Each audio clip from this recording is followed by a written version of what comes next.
Welcome to the second session of this talk. Well, the first session, basically the whole series is called how to pay off debt and win law. And so this is session number 2. Session number 1 was last week.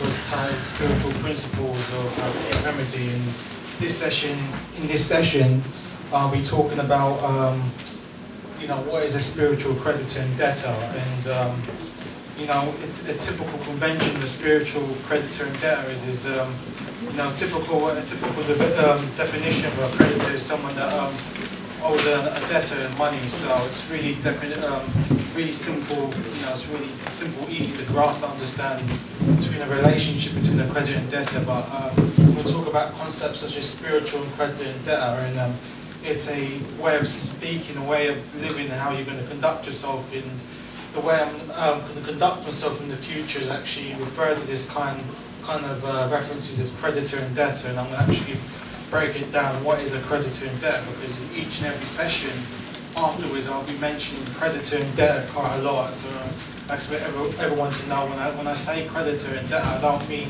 someone owning someone else, another organisation money. It's much more deeper than that. So I just need to bear in mind after keep changing each slide. Each slide is behind the laptop, so please bear in me. Let me just quickly change slides quickly.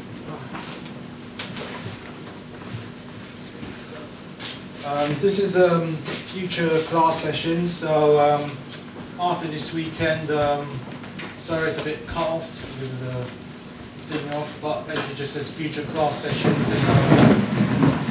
And what other sessions we'll be talking about is I'll be speaking next week of introduction to private and public side of law and contract law. After that, I'll be talking about how it's created. After that, I'll be talking to introduction to negotiable instruments, and from that onwards, my favourite, and I think a lot of people will like this, dealing with bailiffs, police, judges and government officials. After that, I'll be talking about introduction to trusts. After that, I'm going to talk about a full breakdown of how you do an acceptable value and permissibly null procedure. After that, I'll be doing the understanding the principles and maxims, laws and words, and other exciting parts of the series that I'll be talking about each and every week. This is session 2, so there'll be another 22 sessions for me to be talking these various topics. So it's going to be very, very heavy, but I just want to introduce you to different aspects of law, and the purpose of this course is getting to have a firm understanding how the law works, so you can get the remedy that you seek in your everyday problems that you have, such as council tax, mortgages, all sorts of things. So the purpose of this course is to get people to prepare themselves to deal with all these government officials and people like that, because there is a way to deal with these people, and there is a way to pay things without using the conventional Bank of England notes. There is things such as negotiable instruments, which I'll break down in other sessions in the future, which doesn't actually require your own Bank of England notes. You can create your own money. So that's a fantastic thing that will empower you so much. Also, let me just break it down to the other sessions as well. So like this, and I'll forget clicking next time. Talk about okay, there was other sessions as well, but I'll just skip that. So what is a creditor? Oh, sorry, it skipped about 2-3 blocks.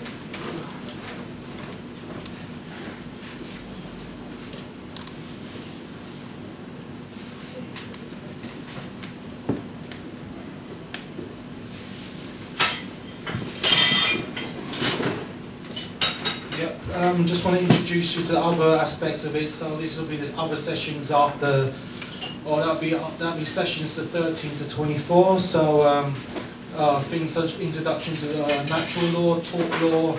I'll be teaching you how to do lawsuits and how to make one yourself. Detail making money from companies making mistakes and deceit. Talking about the private and public side of the law and how you conduct yourself.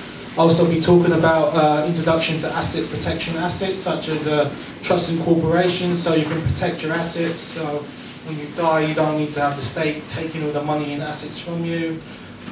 Be talking about how introduction to commercial liens, and then paradigm shift and introduction to UCT. What is a creditor? As I said to you already, a creditor is a person or company that the money is held to. In this context, when I'm talking about creditors, it could be an organisation or a group of people that you owe money to, and in this case, the way the system works, because most of us use Bank of England notes, the way the system works is that there is a bunch of creditors that run our society, and the way that they run our society is through things like the Bank of England, and it's, as one of the Rothschilds actually mentioned in the past, who cares if you vote for any politicians? I only care about who controls the money system. If I have control of the money system, I can complete control how the world works, how the country works. So it's very important that there are certain people that own the Bank of England notes. You can speculate who they are. Probably they are Rockefellers or Rothschilds, but it doesn't matter who they are. All there are a bunch of people that own the Bank of England, that own the control supplier. They are the creditors. And the way the tax system works in the country is that you're led to believe that when you pay your taxes, that it's actually going back to the government, and the government's actually recycling all the funds to give it out to the public. That's not how it's not actually how the funds are distributed. The way it's actually distributed, that's just the persona to make the crowd happy, to say, oh, just make the people pay taxes, so I'm contributing to society to pay for hospitals and essential healthcare and all essential healthcare, essential stuff that runs the government, the way our world works. But the way everything works is really simple. Everything in our society is prepaid. That means that everything such as your council tax, your roads, your police officers, your armies, they're all paid by a prepaid account that you don't know about. I'm not going to talk in depth about what this prepaid account is, but this prepaid account actually pays off all the services of the corporation, all the essential services that you need. And when you actually pay money when you pay your taxes to the government, it's basically going to the creditors that are basically, it's like an investment. They look at you, the country is like a corporation, and you are employees of that corporation. They look at you as a money-making asset of that corporation, so your name being the corporation. So when you make, the more money you make from the corporation, the more taxes that they make. So it's in their best interest to actually look after their assets, so you can produce lots and lots of tax for them, so they can pay off the creditors. So it's all a big investment. You can say it's bad or good. So it's just what it is, how the system works at the moment. So in the future, I'll be talking about how to live outside the system, not requiring to attach yourself to the system as well. Attach yourself outside the system. There's nothing wrong having bank accounts or passports or all that kind of stuff, as long as you you understand when you actually get a passport or driving license, it's not your driving license, it's the corporation's driving license, passport, or if you want to take a loan, it's the strawman that has to take it. It's not you. So you have to differentiate between the two things, because no living man or woman can actually get a passport or a driving license or a loan. It has to be through a strawman. So it's like a piece in the Monopoly board that you need to have to play in the game, and without it you can't actually take out a loan, get a driver's license, all that kind of stuff is like that. Strawman is originated back in ancient Rome times. They're often built like straw people. They're often built like straw figures of people that went to the Romans. It was about the Roman Empire. In the Roman Empire, their children, their mother, often built straws of their fathers going to war.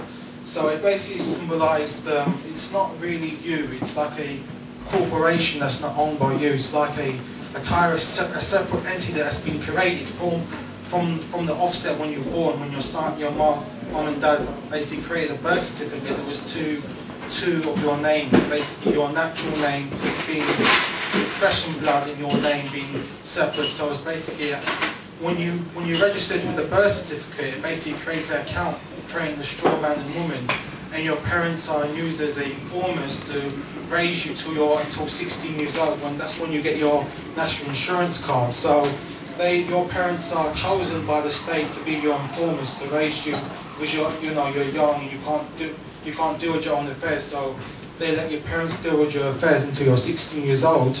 And when after you're 16 years old, they give you a national insurance card to deal with, and that's when they presume that you're competent, you know what to do to sell the account, to play the game of this corporation, how to play the game of life, because it's all a game, to be honest. So it's very important to look at things from this point of view. So you have to become successful in all this, you have to, it's a kind of paradigm shift, because we've been attached to being the name, through the school system. We've been programmed and conditioned to think with a name, but you're not a bunch of words. It's very important to say that you're beyond words. You can't be described by words. So, when you go to school, they say you're John, yes sir, yes ma'am. It's basically conditioning you to be thinking you are the name, and that basically creates that when you're about 16 or 18 through conditioning through the school system, which origins from the Prussian school system, how to create nice obedient soldiers and employees. That's how the system is created, to actually churn out employees for the system. It's all a scam, That's what So when you say straw man, you mean my title or my national insurance? It's basically, a straw man's like a separate, think of it as a piece in your Monopoly board. It's not you, that's how you have to play. Or think of it as like a piece of a chessboard. Most people would identify themselves as the piece in the chessboard, but if you're able to because the way you have to get into the system is you have to use a chess piece to actually play the game. So that's the best way I can describe it to you. That it's basically a chess piece to play in the game of our commercial game. So when you need to have a bank account, you need to have your birth certificate, your driver license, and all sorts of identification, or a proper bank account. You have to need all sorts of stuff to actually open one. If you need a driver's license, you need your birth certificate or your passport to actually get one. So it's all you need the pieces of the Monopoly board to actually play in the game. Some people say it's bad, some people say it's good. I tend to be more on the neutral side, saying it's not bad or good. I'm just saying it's just how the game is played. If you choose not to play in the game and live outside the system, that's up to you. But I won't say it's innately evil to go on the system and it's not innately evil to have a driving license, passport, or birth certificate, as long as you know who you are. And knowing who you are is very important, because when you actually go to court and deal with the judges and in that corporation, is very important. When the judges are screaming at you because they're going to think you're the name, you have to rebut the assumption. The way you rebut the assumption is basically say, if they keep referring you to as the name, you say, I conditionally accept that I am the name, or from proof of claim that you prove that I am the name.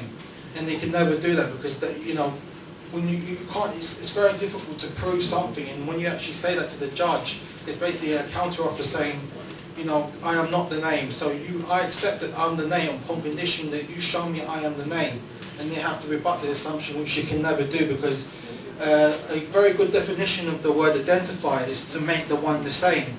So they have to make you identify. It doesn't matter if you get arrested and you have your passport or driving license and birth certificate with you. They need you to identify with that name in that passport and driving license for that to give jurisdiction. So it's very important, because as long as you don't give the name, they can't do anything to you, as long as you consent to be in the name. Now, on contracts, agreement can be two parts. It could be expressed by your words and action, and you got implied by your actions, signs and conduct. So nodding your head, are you John Smith, and you nod your head, obviously that's applied consent. If you say yes I am the name, then obviously that's expressed consent. So there's two types of agreement that you can actually do. There's also silence can be construed as acceptance as well. So if people are saying something to you, you don't say anything back to them, that can be deemed as acceptance. What can you do then? Just ask questions of them?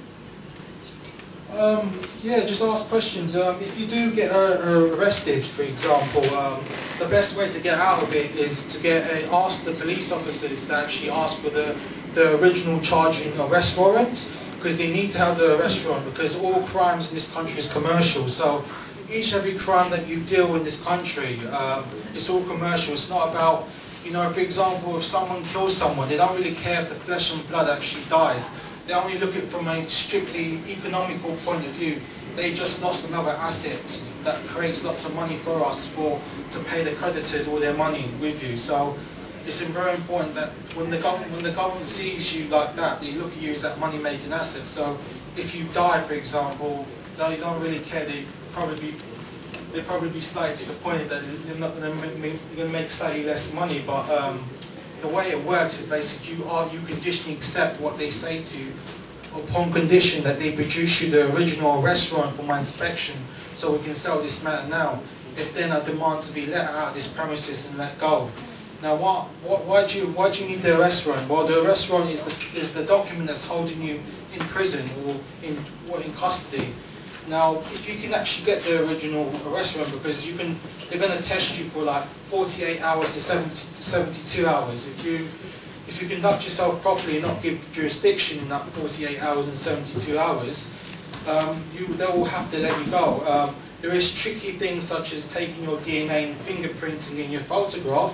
The way to get past that is that they have to physically force you to take your photograph, fingerprints, and DNA. So if you just do it, if you do give your fingerprints and photograph with your verbal, without actually giving your verbal consent, that can be construed as acceptance. So when you actually get a photograph taken, it's very important to mention to the police officers that I will not physically resist you, but I will not give consent to you.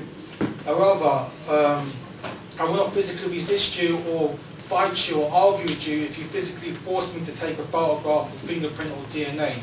And it's under my objection under duress, threat, duress and coercion. Because when it's under threat, duress and coercion, the contract's invalid. So if they physically force you to take a photograph, fingerprint and DNA, then you're not giving jurisdiction. Basically, they're physically forcing you to do it. As if you do it without them physically forcing you, then you're giving consent. So that's another form of implied consent as well. So there's very tricks to that. They will try to trick you to give jurisdiction between the 40 to 70 hours. But if you conduct yourself properly and you conditionally accept everything they say upon condition that they give you the arrest warrant, they will let you go or actually produce you the arrest warrant. And when you actually get the arrest warrant, then you basically that's actually a negotiable instrument. And to set off that negotiable instrument, you just have to you do an acceptable value, you can do a promissory note on that original arrest warrant, and when you actually do it properly, they will actually let you go. Yeah. This, of course, doesn't apply if you're going through US Customs, when they take your fingerprints and your passport and your photo and the biometric ID. Yeah. Because you always have the option to turn around and come back. Yeah, that's the thing. Or you can try to give it a try. They say if you don't take your fingerprints or biometrics finger, you won't let you in the country. They might be chatting crap. They might be threatening you. Who knows? They might be bluffing. I can't really say because I haven't had any experience with the TSA because I haven't really travelled out of the country for like almost 15 years. But I think in the next year or two they're probably going to have a British TSA going on the people, searching them, make their lives a living hell. So people can practice. Yeah, just a quick definition. What is a debtor? A person, a country, or organisation that owns money. So a debtor is basically the strawman, as I mentioned already. The strawmen are money producing assets. They produce money for the state. So every time you go to the shop and buy something, you tend to give 20% of your money to value added to taxes. You've got hundreds of different taxes where you're giving lots of money through the debtors. The debtors are giving all the money to the creditors. So it's a relationship between the debtors and the creditors. So that's how the money system works. It's not, the debtors don't get the creditors don't recycle the money and produce. It's all prepaid. It's all prepaid, as I mentioned to you already. So when you talk about taxpayers' money, it's all nonsense. It's all going towards the creditors. It's all money making business. So they have to look after the assets such as the employees of the UK corporation.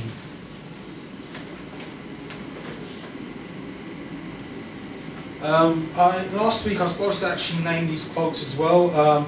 This is one of the books that I highly recommend you to read as well. I was supposed to quote this last week, but I think I skipped it last week because I don't actually remember actually reading this last week. But one of the books that I highly recommend you to read is a book called As a Man Thinketh by James Allen. I want to just mention a quick quote from his book. I highly recommend you read this book. It's only 45 minutes long. You can actually read, if you type it in the search engine Google, you can actually get a e-book of the book, or if you type in YouTube, you can get the whole audio of that. You can download it to listen to your MP3 player when you have spare time. But this is some of the quotes that I like. The outer conditions of a person's life will always be found to be harmlessly related to his inner state. Men do not attract that which they want, but which they are. The more tranquil a man becomes, the greater he is in his excess, his influence, his power for good. A man only begins to be a man when he ceases to whine and revile and commences to search for a hidden justice which regulates his life. And he adapts his mind to that regulating factor. He ceases to accuse others as the cause of his condition and builds himself up in strong and noble thoughts. He's certain to kick against circumstances, but begins to use them as aids to his more rapid progress and as a means of the hidden powers and possibilities within himself. Last quote, a man sooner or later discovers that he is the master guardian of his soul and the director of his own life. So the way the system works is that the reflection of what you think of these police officers or government officials or police officers, for example, you know, if you think they're all criminal scumbags and they're all trying to get you, then they'll reflect what you actually think about them. If you think they're honourable people and they're going to give you the remedy that you want, then they'll reflect what you want. So it's a reflection for who you are. So it's all about the comfort, as I mentioned last week, is that you'll come from. These people, these government officials, they understand people really, really well. They understand psychology of people really, really well. And if they know, they can sense your energy from the way you speak and the way you talk. And if you're very antagonistic towards them, they can feel that sense of antagonism. And when they feel that antagonism, they're going to reflect what you think of them as well. So if you're antagonistic towards them, they're going to be antagonistic back to you as well. So it's very important to actually realise that your inner world reflects of who you are, and all the pain and suffering, the challenges that you have in your life it's a challenge. It's all there to make you a better man or woman. It's there to make you a perfection of who you are. You know, without challenges in your life, you would be nothing, to be honest with you. All of us have all our challenges that we have to deal with, and it's all our problems are different. Obviously, we're all individuals here, but it's very important to all the difficulties that we have in our life. It's best to deal with it, because when we deal with it, we become stronger human beings from that. And through experience, we've become much more better, and we become highly evolved individuals. So, you know, if you look at the world it is right now, the inner state of our inner being reflects the external world. So the external injustice is a reflection of the inner world. So the inner world is full of chaos and misery, and that's actually reflected on the external world that we have right now, because there's so much corruption and misery in the world, and that reflects within ourselves as well.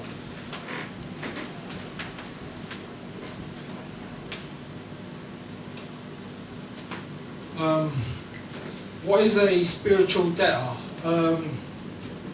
Okay, now this is going back to the main crux of our talk, is a spiritual debtor is what I'm going to be mentioning debtor quite a lot, debtor and creditor.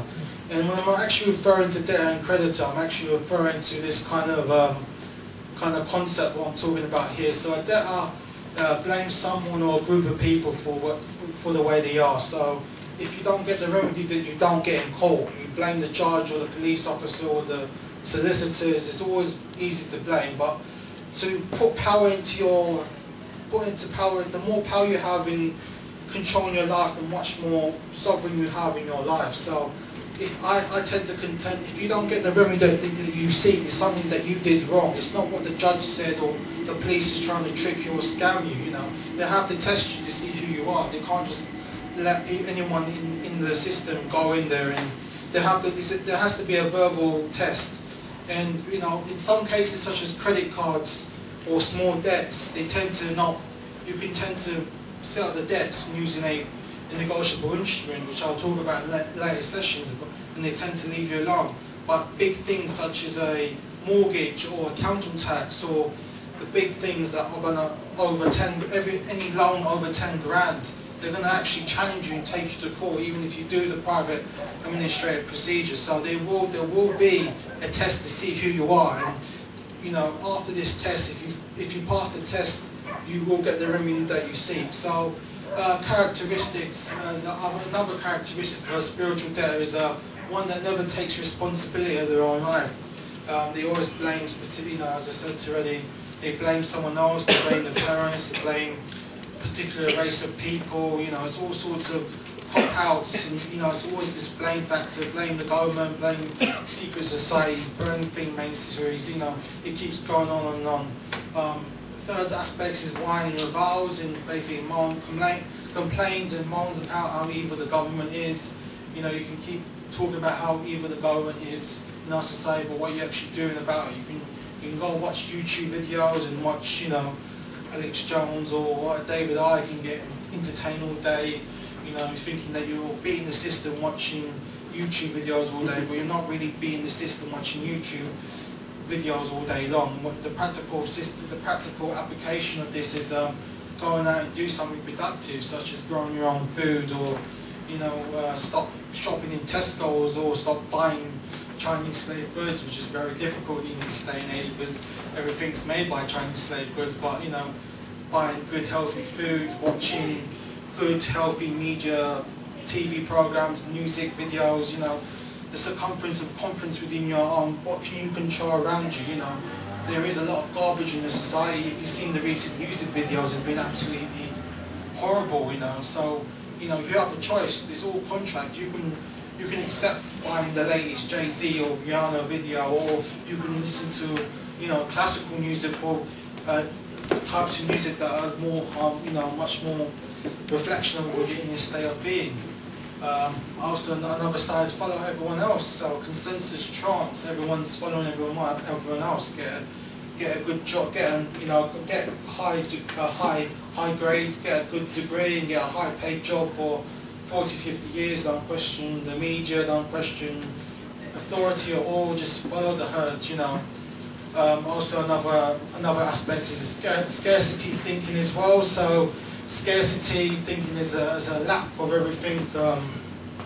The way the system works is basically there is scarcity, but we can build abundance within ourselves. So when we actually build abundance within ourselves, we create a society of abundance. Because if everyone's living in scarcity, then it creates a fractional society. It creates a lot of injustice and misery for everyone. So it's like a dog-eat-dog scenario. Another chance a spiritual debtor gives up. In this case, in the law, you do this law stuff, the judge is screaming at you, and you just give up.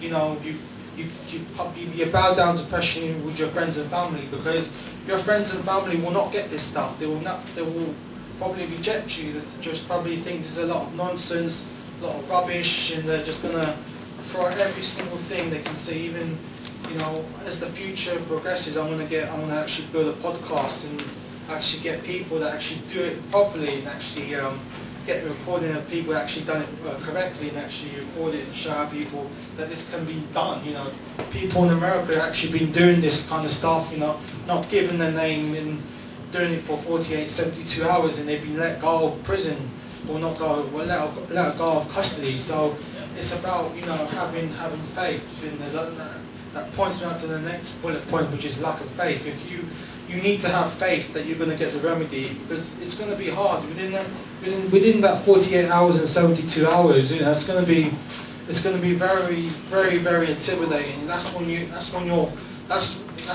sort out the wheat and chaff. You know, they'll sort out the man from the boys. You know, saying, you know, because most people, they will give up. You know, the sad fact is that most people will give up doing this kind of stuff. You know, that's how society works. You know, if you've got, for example, 100 people doing this kind of stuff, probably 90 to 95 of them will give up, or they'll do a major mistake during the trial and actually not get the remedy that they seek. So it's because, you know, it's not because of the technical knowledge. Technical knowledge is really, it's not that complicated, it's just a psychological factor that goes to it as well. Because as I mentioned to you last week, 50% of your remedy comes from your come from and how you conduct yourself. It's all psychological. It's not really technical knowledge. You need to read thousands of books, hundreds of books of law. It's not about that. You have to obviously read a few technical law books to get the principles and the gist of how it all works. But as I said to you already, it's all you come from, and it's about your spiritual, keeping your faith while, you know, while people put you down, slag you off, you know, police officers, judges. So you have to persist with that. Another sign is being pessimistic, being doom and gloom. No, not, you know, it's very easy to be doom and gloom. Apparently, there's going to be an end of the world in 2012. We're going to all die, you know. So all that. And apparently, a month ago, we were all supposed to die from a space alien attack by the Olympic force flag attack, and nothing really happened, you know, because it's all fear-based, and it's very important to go beyond the fear. It's all a fear-based mind control program, and you know, there's a lot of people predicting doom and gloom at the moment. You know, we're supposed to have an economic collapse. You know, my vision of an economic collapse is like everyone starving in the street, and you know, not surviving in the street. People die in the street. And I'm looking around. I see still a lot of people still shopping in pubs and shops. So, you know, if this is the economic crash, I don't know. You know, I don't really know what an economic crash is, because you know, my vision of an economic crash is, you know, maybe much more different to what most people think. So, it's things that are really holding you back, such as those events, and thinking the worst. Oh, what would the judge say to me if I say all this kind of stuff? He's just going to dismiss me, and they'll just do whatever they want, you know. Even if I don't give the consent, they'll just throw me for jail for 6 months. You're going to have all these doubts in your mind when you're doing this stuff. So it's very important to actually not to beat the inner demons that you have with yourself, because there's always going to have doubt.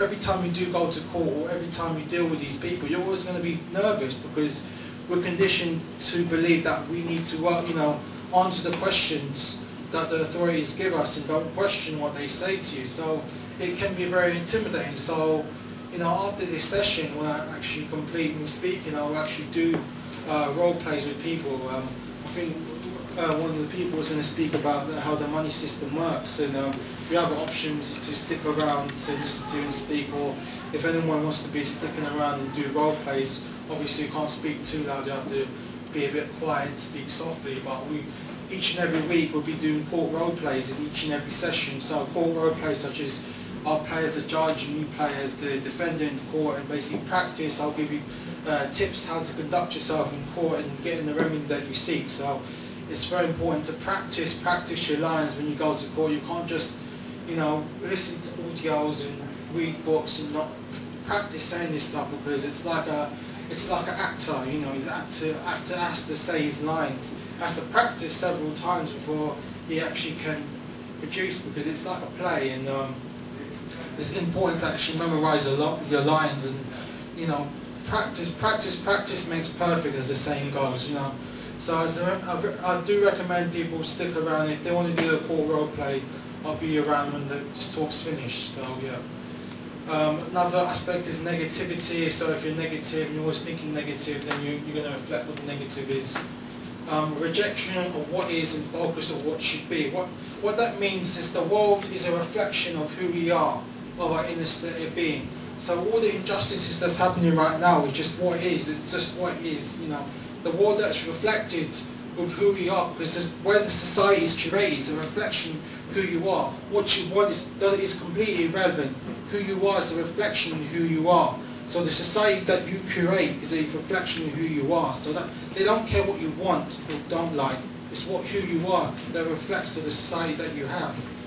And it's very important not to reflect or focus on what should not be. You know.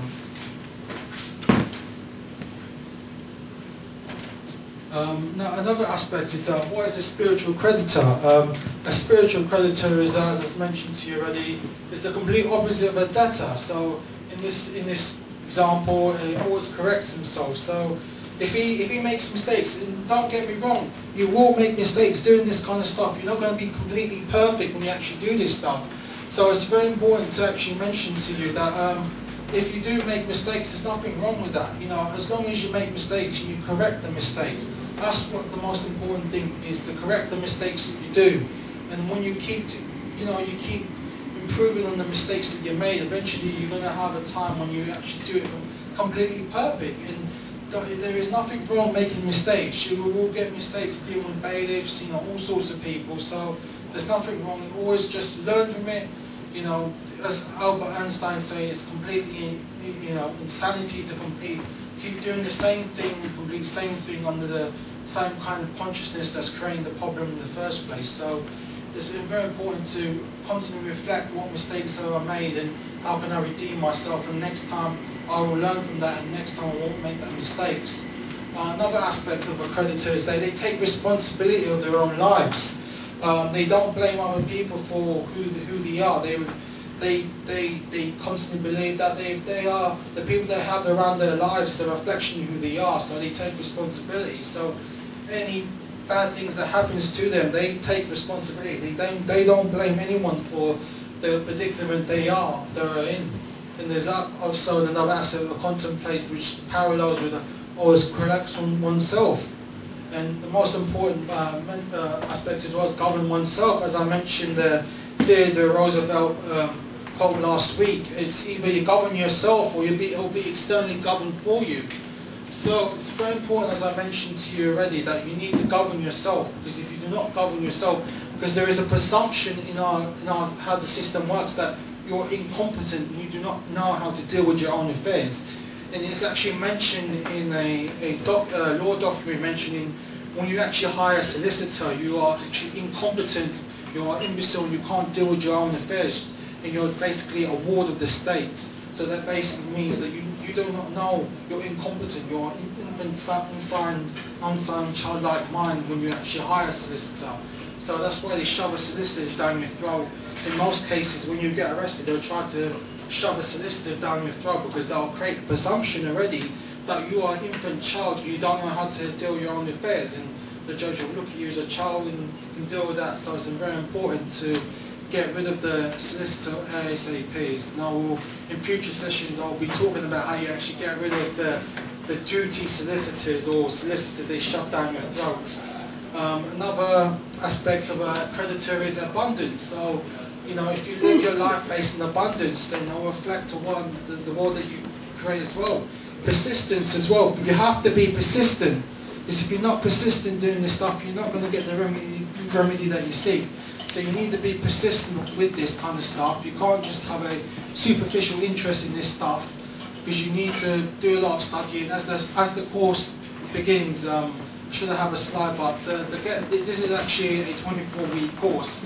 In each handout, I'm actually handing out handouts each and every week. So if you missed out if you missed last week's session, if you want the hands out from last week, because the study material that you're going to have from, it's going to be around 15 to 20 hours long. So when you take your time studying 15 to 20 hours, it's going to have all sorts of stuff talking about various aspects of law, and basically it's up to you to study. I think I've actually sent out the first week handouts, and if anyone's interested in the first week of handouts, it's basically the way I've conducted my talks is really this.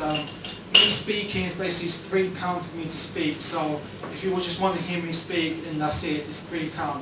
If you want to actually do the 24-week course, the way I break it down is a week-by-week basis. So if you want the first week, basically it's going to be £2. So if you want the second week of handouts, which I'll be sending to you at the end of the week, it's basically £2 as well. So each and every week will be £2, and every time I speak it's basically £3. So keep it really simple. If you want to be entered the course as well, let me know as well. Forget to mention, if anyone's not in the email list, please add your name to the email list. I'll be passing this to you for you to enter your email list. Even if you're still on the email list, please put your email address, because it gives me an account of who actually came to the talk today, and actually can see who actually came, so I can send the appropriate handouts. I'll be taking money during the breaks, but if you have to rush off somewhere and you have to go somewhere, then you know you can Oh, the email address. So, yeah, if you're quickly rushing off, you have to be somewhere because, if you live in different parts of London, you have to rush off somewhere, then, just, give me a signal and I'll just take the money from you. Also, there was a few people from last week that didn't pay, so people that come, after I finish talking, just come and see me and basically, just pay me then. So because there was 3 people that didn't pay last week, so do pay up. Another aspect of being a spiritual creditor is faith in oneself. You need to have faith that this process will work. If you do not have faith that this does not work, this will not work. It's about faith and belief that you're going to get the remedy that you seek. And if you persist of asking the original arrest warrant, or the original charging accusatory instrument, which is just another name for a arrest warrant, then that's how it works. So it's being persistent to get what you want. Whereas aspect is being optimistic and being very positive as well, and also facing what is as opposed to what it should be. So facing who we are as individuals, facing who we are. So if you're greedy and selfish and angry, and it's always been living in the now, because it's not about the words that you use, it's about paying attention on the moment what the judge is saying to you and actually contemplating what they say to you and actually reflect on what they think of you as well. So when I say always face what is, it's facing who you are as opposed to what you should be, because people are focusing on what it should be. But it's very important to also face on what is. What is who you really are. And don't be self-doubting, very self-critical of who you are. If you face what is, you can actually change. You have a psychological revolution within yourself, and when you actually face what is, because the way society is it's just what it is. What it is.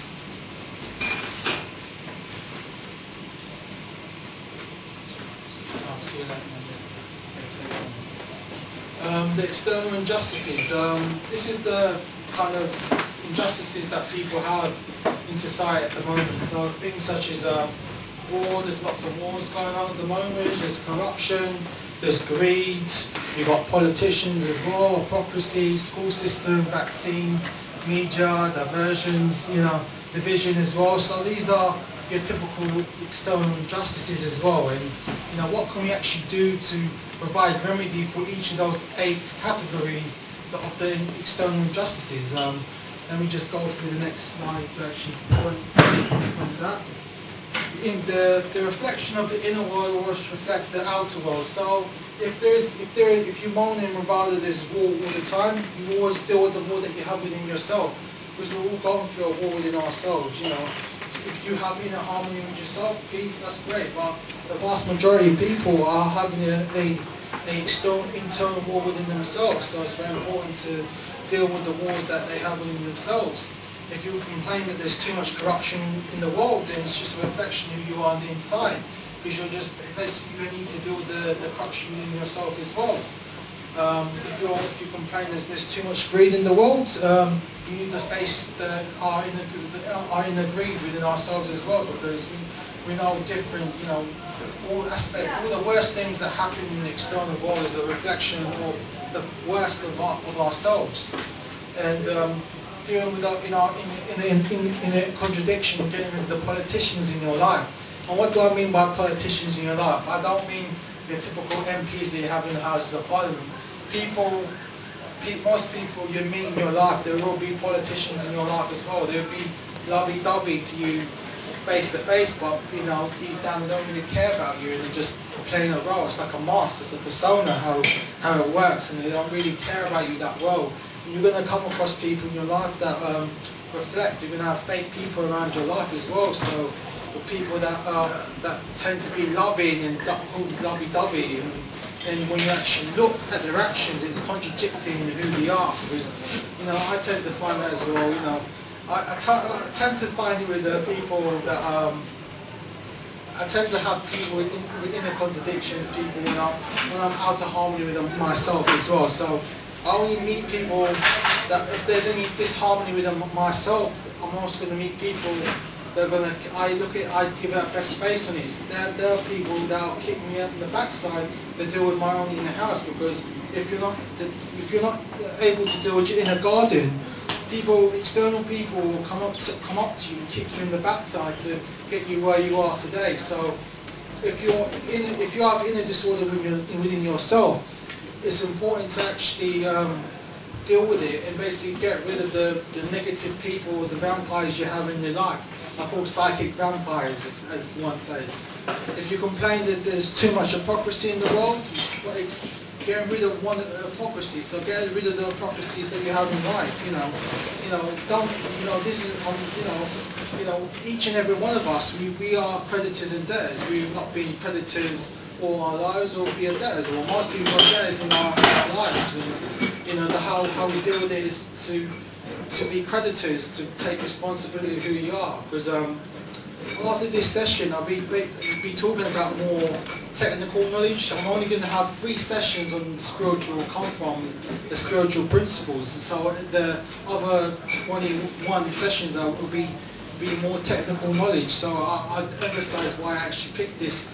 The first 2 sessions is more psychological as opposed to more verbal knowledge to give about the law, because I think it's a very important aspect that needs to be dealt with, and most people in the free man movement or sovereignty movement actually don't talk about this kind of stuff as well. They should be talking about this stuff because it's very important to actually deal with this as well. Because if you don't deal with the psychological aspect as well, then it's gonna deter you. It's not gonna help you get the remedy that you seek. And it's very important. If you complain about the education system, if you have children around you, you have the right to homeschool them, and don't complain. You have the right not to vaccinate your children as well. So you're not physically forced to giving the doctors or giving the impression you have to vaccinate your child. It's all offer. So everything that police officers say to you, government officials, judges, etc., it's all offers, and you can actually do a counter offer. So a conditional acceptance is a counter offer, rejecting the original offer and putting a new offer on the table. So every time, please bear that in mind. Every letter, every knowledge that you get in the post, even judgments, when they say to you, I'm going to send you 20 years in jail, that's an offer. And if you say the wrong thing, which is I accept I'm going to take 20 years, then you accept in jail for 20 years. So it's all offer. It's all offer and acceptance. How it works. It's not. So if you complain about the media, just not watching the media and stop diversion in ourselves, because there are people that divide themselves by race, religion, ideologies and gurus and all sorts of stuff that divide each and every one of us. And it's very important to recognise that this division is really not aiding the human race as a whole. It's creating fragmentation and creating all the pain and misery in our society today. And I think it's very important to emphasise the point as well that you need to stop dividing yourself and see each and every one of us as one human race, as human beings, and not go on to the minutiae of race and religion and ideologies.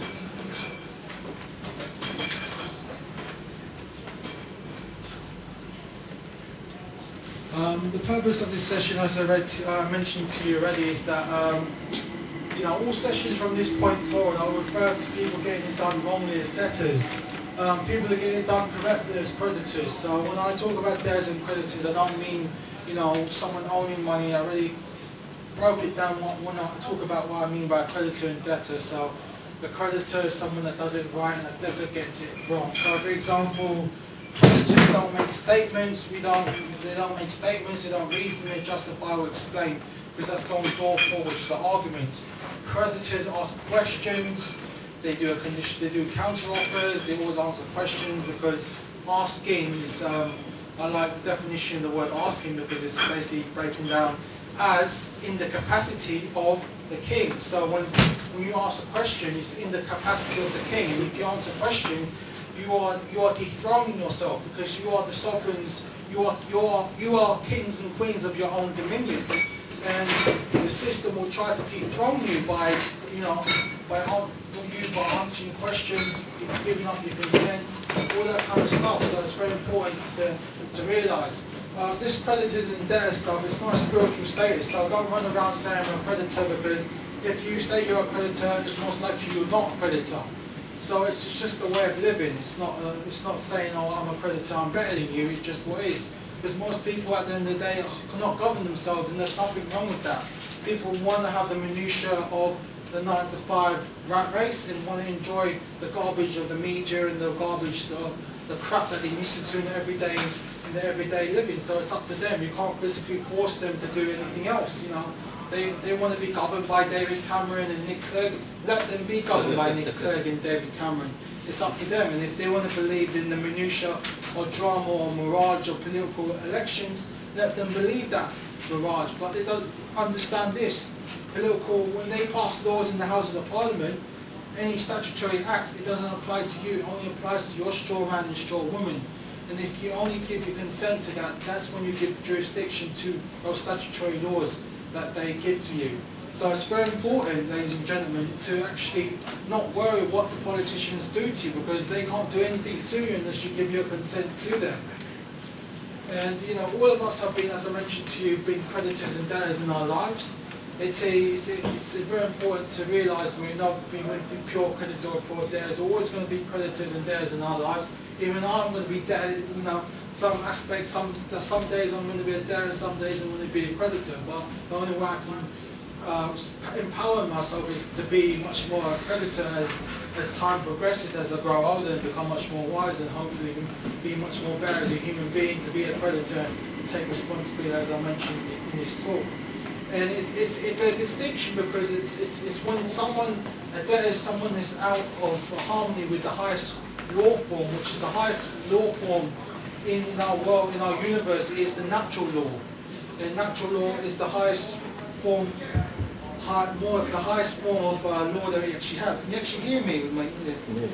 Oh yeah, that's great, because I can't hear the echo in there. It's the highest law form that we actually have in our world, in our universe, is natural law. And the way the system works is that the system can't actually recognise natural law or commercial law, which is you've got natural law, you've got God's law, and you've got commercial law, which is one of the 3 highest law forms. And the court system can't actually recognise those 3 law forms.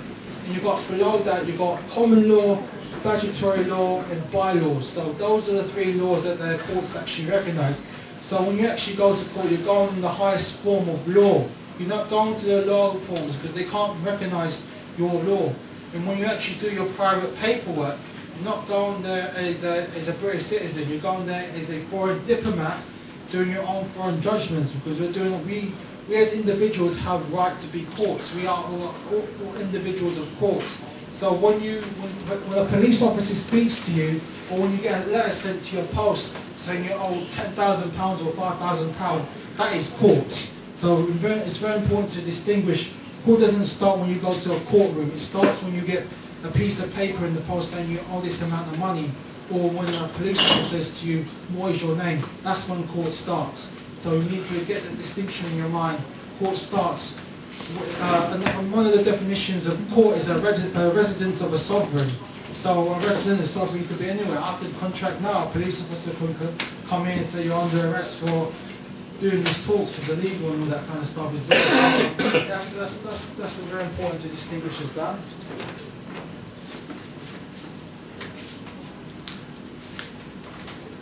You know, it's important to realise who you're going to serve as well.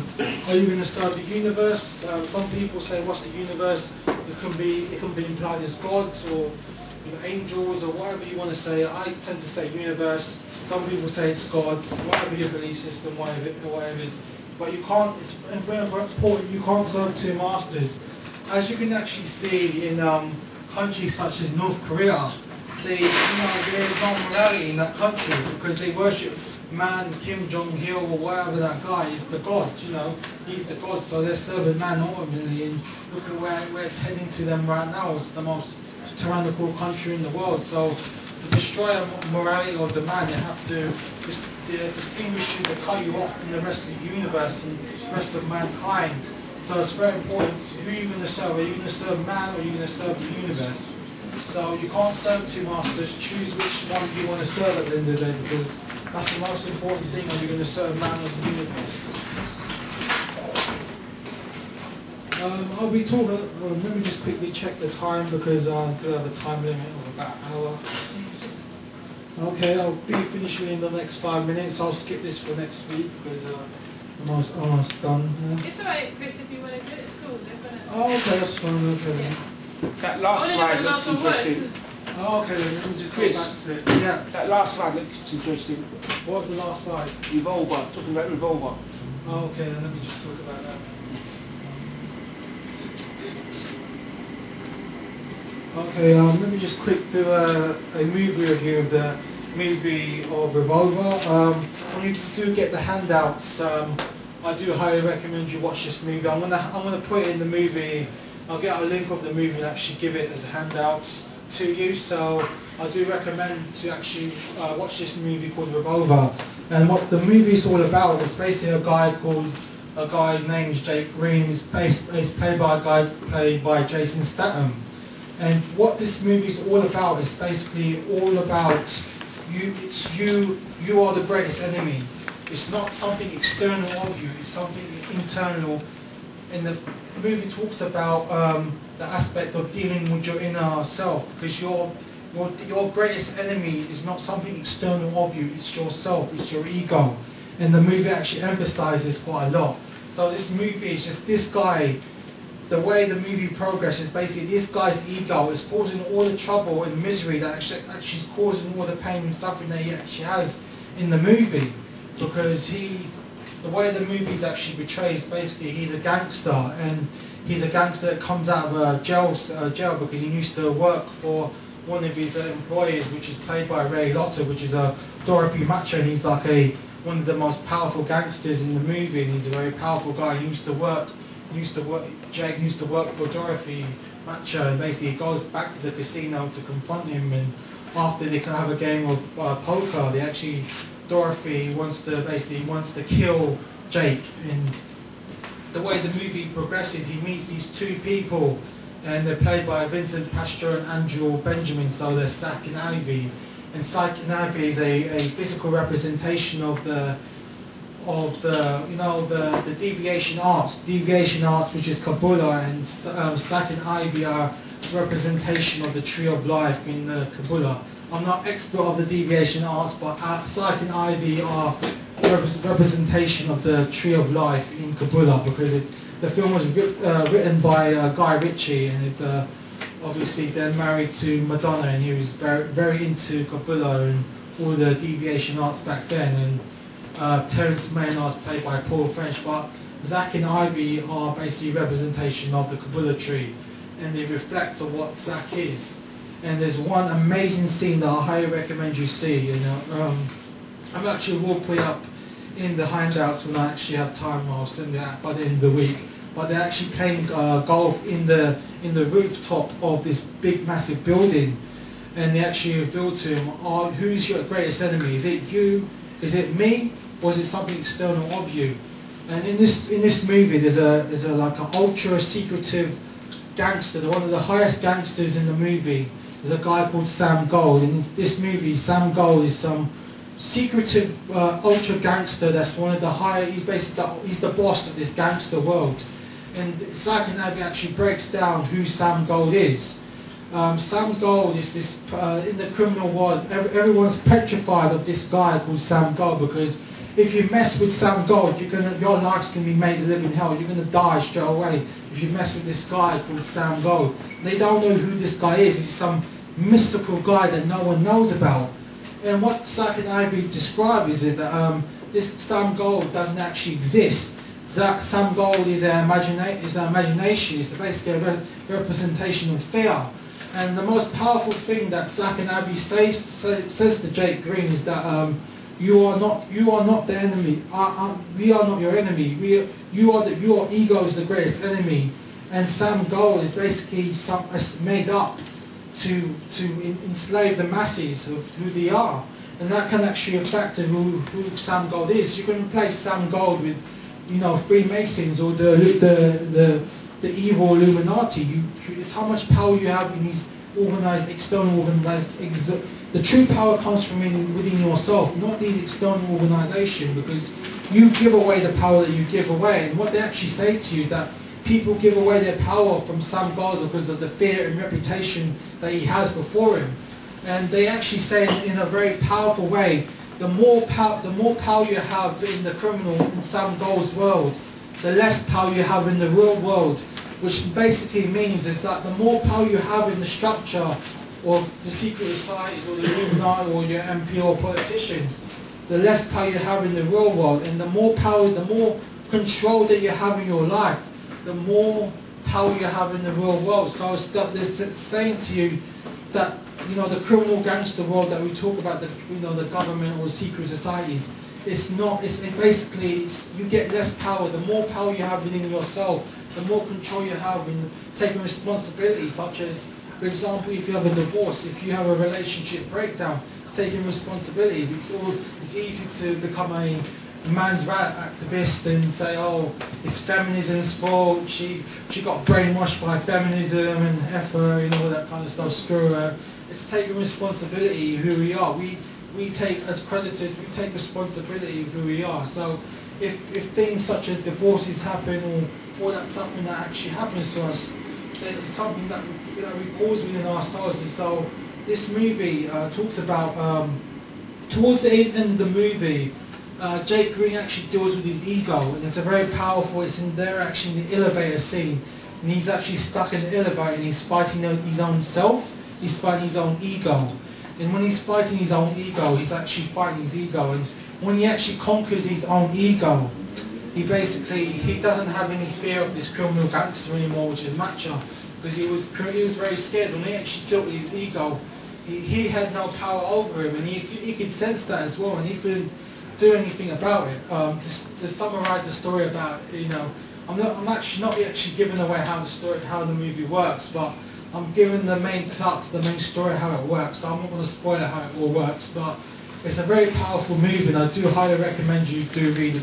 A lot of people did slam this film being crap and rubbish because most people don't want to think, and you know, movies that tend to have people think a lot tends to get slagged off by the mainstream media. So it's a very great film that I highly recommend you all to watch. I'm going to send it over by the end of the week, a link of the movie that I highly recommend you to watch, because it's such a powerful film. You are the greatest enemy. It's not something external of you. It's all within yourself.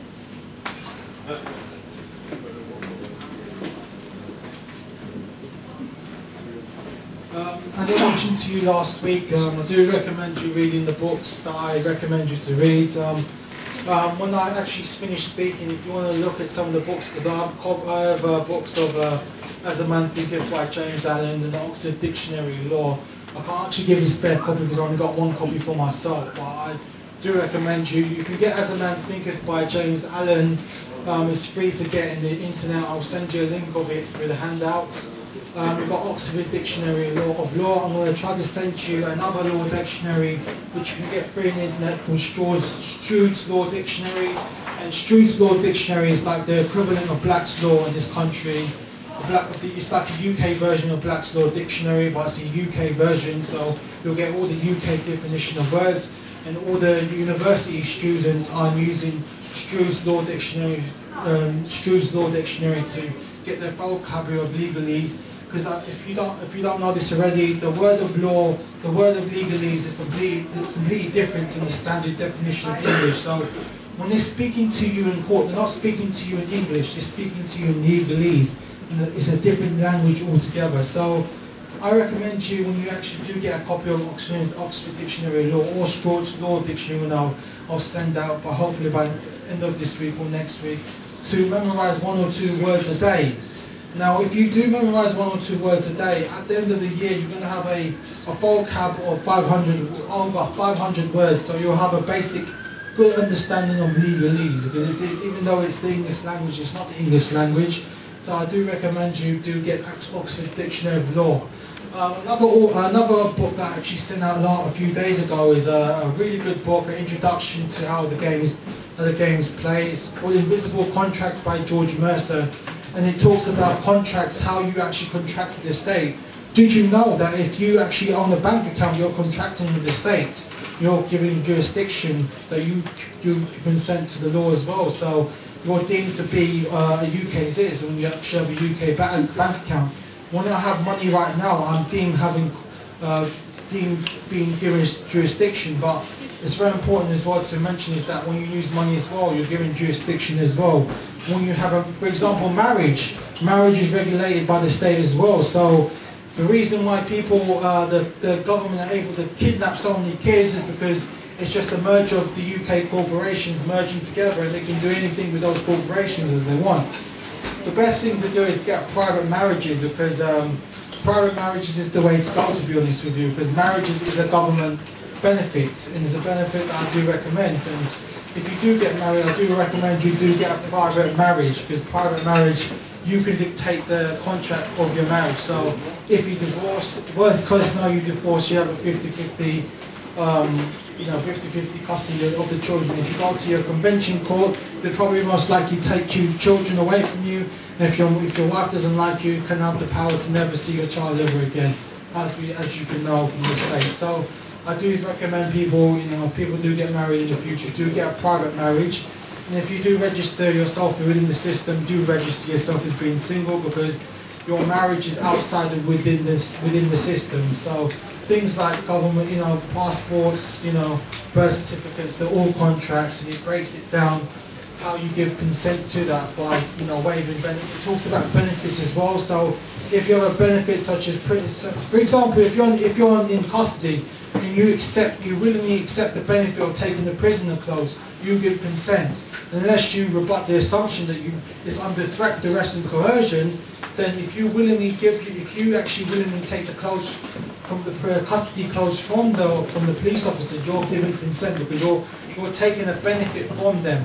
If they actually give you a book, they still a book down your door when you're under custody, and you don't throw it back, you accept the benefit and you're given jurisdiction. So it's things like giving benefits as well. So there's multiple ways they can give jurisdiction, such as giving you benefits as well. So when you accept the benefit, who has the benefit as a maxim of law, which is a self-evident truth, is when who bears the benefit must have the burden as well. So if you accept the benefit, there is a cost to that benefit.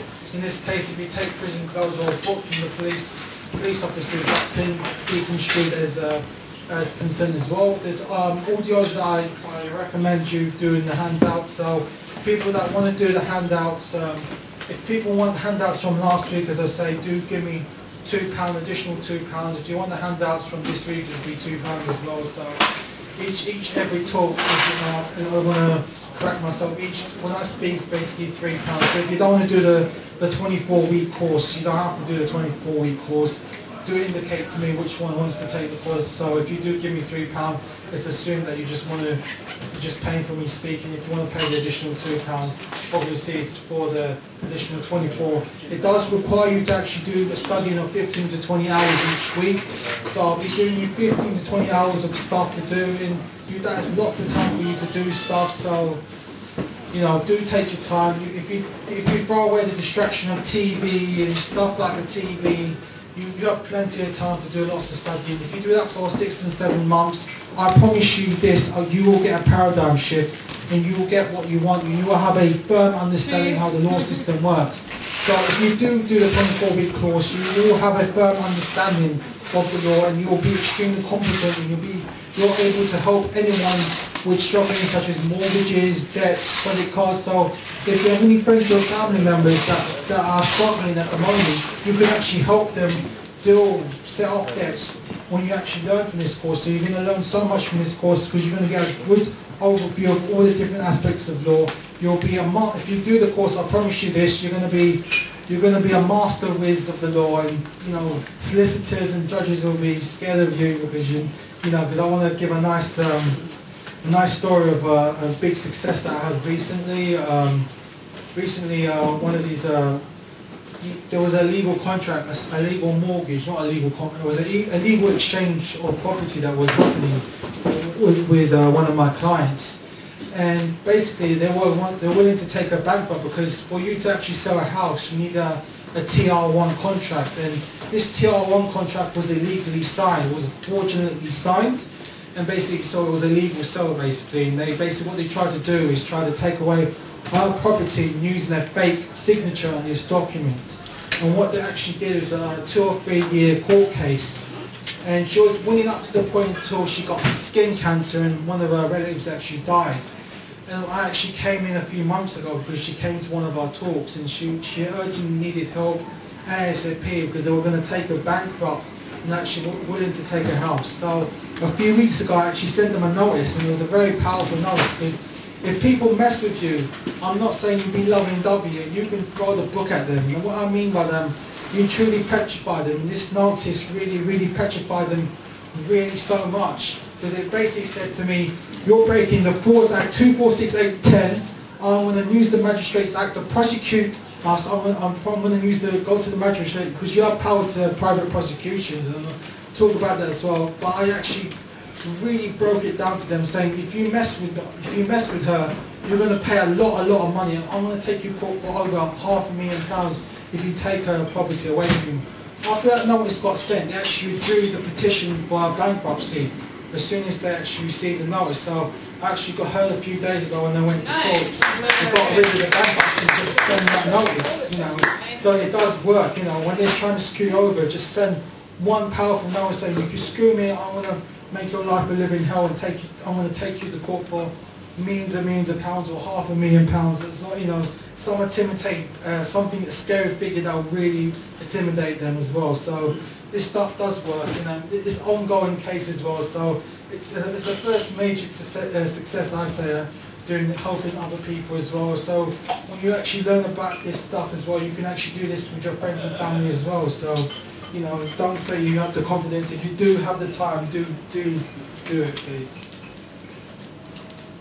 Just a reminder, as I already mentioned to you, that the talk is the role-playing sessions. After I speak tonight, people that want to do role-play sessions, don't be intimidated. I'll give you tips on how to conduct yourself in court and practice what you're going to say to bailiffs, courts, you know, any sorts of situations, such as even as low as TV license people as well, council tax people, you know, HMI inspectors, judges as well.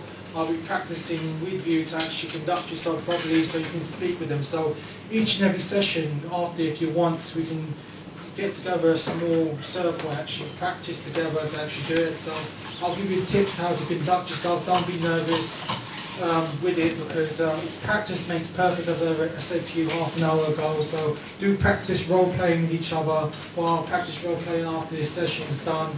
And that's really it. The weekly handout for this week's £2. So if you want the weekly handouts, if you just want to pay for me just speaking, then it's basically £3. If you want the weekly handouts from the previous week, it's basically £2. The weekly handout for this week is £2. As I said to you, I mentioned people that attended last week's talk, people that didn't pay last week's talk, please do pay. People that didn't turn up or did turn up to last week's talk but didn't pay. I'm just going to put this. Here, so there were no. Yeah, there's a few people, you know. Hopefully they'll come next week. I'll tell people, you know. I do my other services as well, so I'm available for private coaching as well. So if you do have an immediate problem, or you have a friend or family member, I have to suss up my clients, because they need to have a certain mindset to get the remedy that they seek. As I mentioned to you in the last 2 sessions, I am available for private coaching and help people with their general administrative procedure, but they need to do a lot of studying. So the way I work as a coach is this. I'm going to teach you the principles. I'm going to tell you what to do to become successful. I'm going to tell you what to study and what to say and what to do. I'm not going to go to court for you and speak on your behalf. You have to do it yourself. So what I say, coaching, as I say, is a quick start-up guide to, if you do have an urgent problem, you need an immediate problem, I can have a private coach to help you deal with that situation and give you the guidance that you need. So the paperwork is really easy. People tend to get really nervous when it comes to the court proceedings, because court proceedings can be very intimidating. So I coach people to get them mentally prepared and get them, you know, get their minds prepared for that hearing, to know what to say to the judge and how to deal with all sorts of situations to get the remedy that they need. That's my blog, reclaimyoursovereignty.wordpress.com. So there'll be price lists and other info.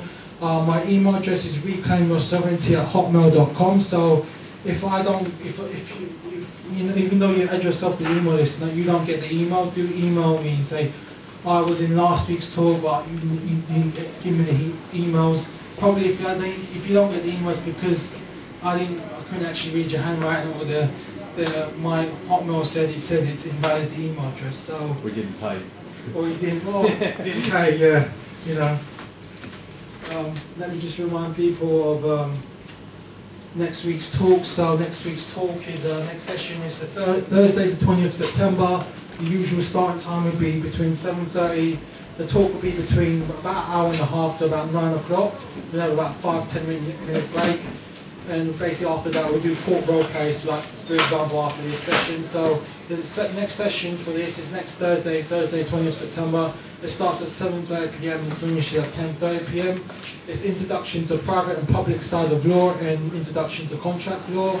It's a look at the development of law, explaining the two different law forms of the public and private side of law, and the differences between the two laws, and give an idea of the multitude and range and the depth of the remedies available on both sides of the law. So there's different sides of the law. You're going to find it very interesting. So you can get your remedy in the public side, or you can get your remedy in the private side. So I'll differentiate what is the difference between the two.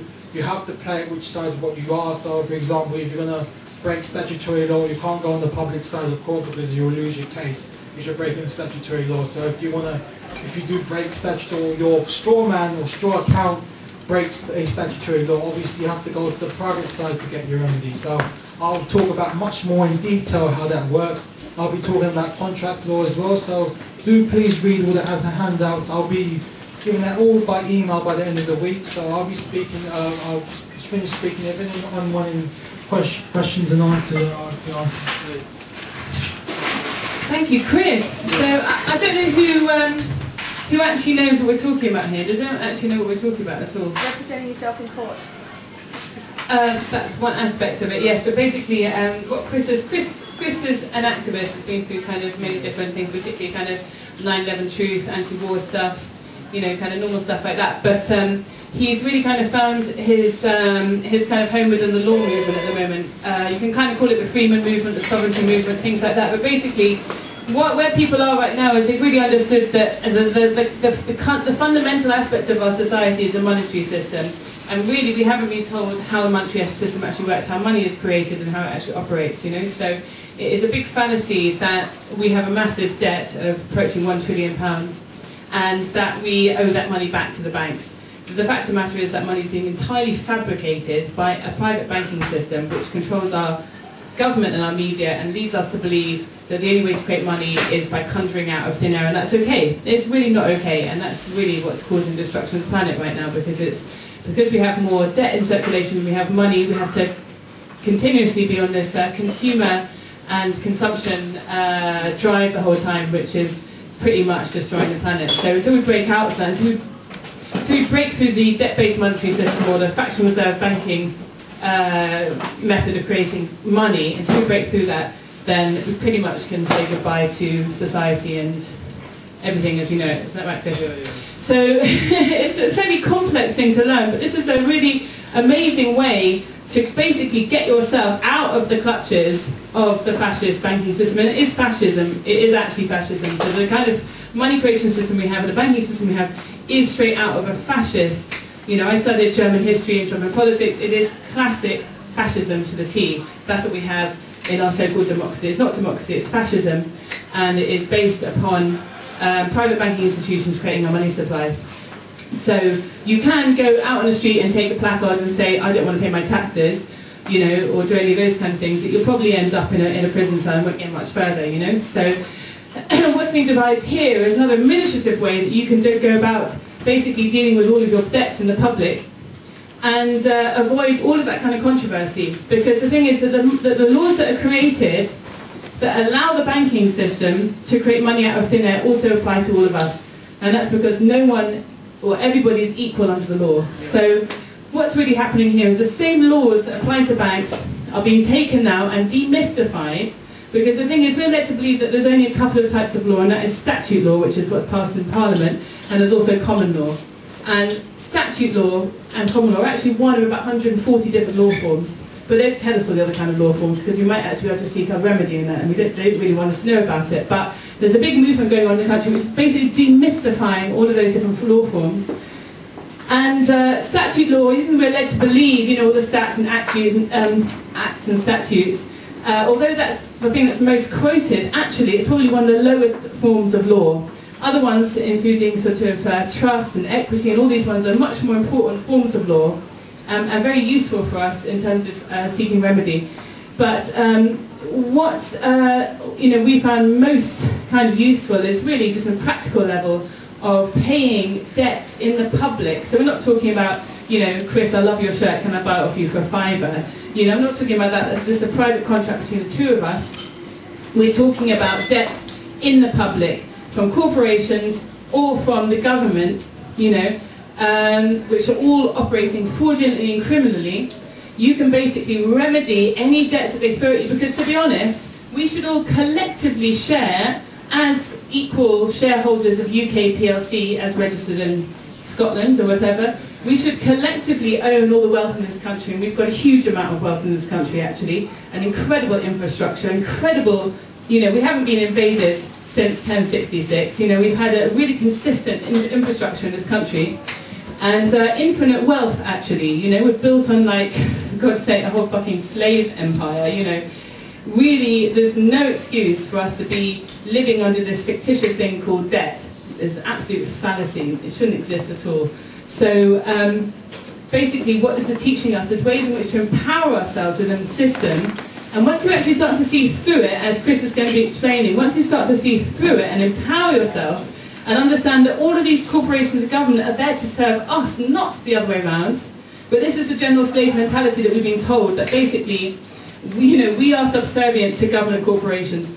That is not the case at all. It's completely the other way around. How could a government and a corporation be anything else apart from to serve humanity? You know, and we are collectively humanity. So we have to break out of that slave mentality, and it is, you know, modern day slavery. Once you break out of that and understand, start to emancipate yourself, you know, spiritually and emotionally and intellectually, then you can start to make them work for you, you know. And we've really been through that here at Passing Clouds. It's really working for us.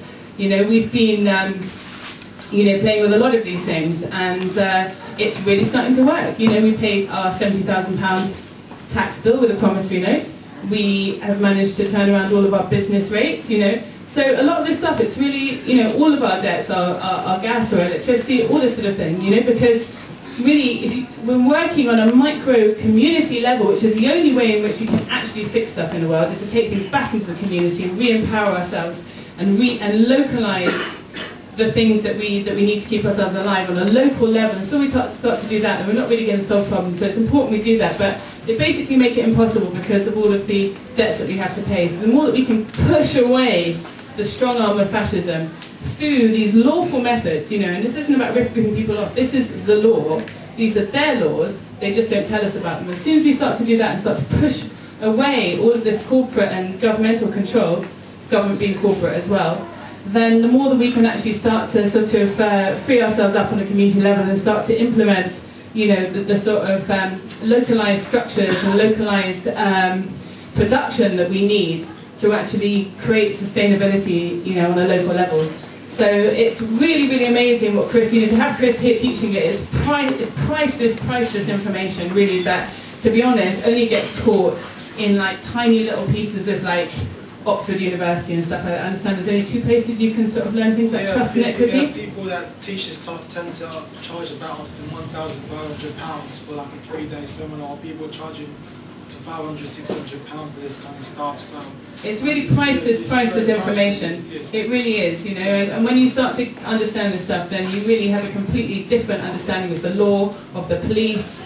You know, I'm now with the police. If the policeman comes to me, I just say to them, you are a public servant and you need to listen to me now, and it works, you know. And so you do really start to change your whole perception of the law and government and things like this, you know. So I really recommend people come along and listen to Chris each week. It might seem difficult to get into. If you want to sort of find an easy way to get into it, I recommend Ben Lowry on YouTube, on his website, Ben Lowry, Lowrey, and he basically has set about the last few years interviewing all the top practitioners of this stuff, and he does kind of one-to-one conversations with them, so you can hear all the different aspects of all the top practitioners in the country going through their sort of going through all their different experiences, all different aspects. I mean, it's really vast. It's as deep as the law is.